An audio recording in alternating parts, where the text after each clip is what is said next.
আপুনি কেতিয়া আৰু ক'ত চাব পাৰিব চন্দ্ৰযান ৩ৰ চন্দ্ৰত অৱতৰণৰ গৌৰৱময় মুহূৰ্ত চাওক। আজি ভাৰত চন্দ্ৰৰ দক্ষিণ মেৰুত অৱতৰণ কৰা প্ৰথমখন দেশ হ'ব বুলি ইছৰোৰ বিজ্ঞানীসকলে আশা প্ৰকাশ কৰিছে।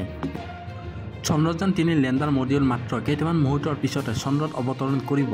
23 আগষ্ট বুধবাৰে সন্ধিয়া 6:04 জোনবাইক স্পৰ্শ কৰিব ভাৰতৰ মহাকাশ যানখনে।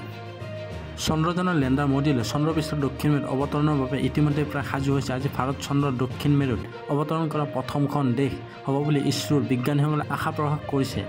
ভাৰতীয় অভিযানৰ ওপৰত এতিয়া দেশ বিদেশৰ সকলো কোণৰ লোকসকলে দৃষ্টি নিবদ্ধ ৰাখিছে।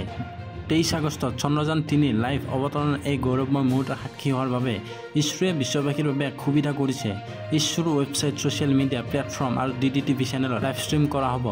লগতে ইয়াৰ ইউটিউব চেনেল আৰু ফেচবুকতো সম্প্ৰচাৰিত কৰা হ'ব।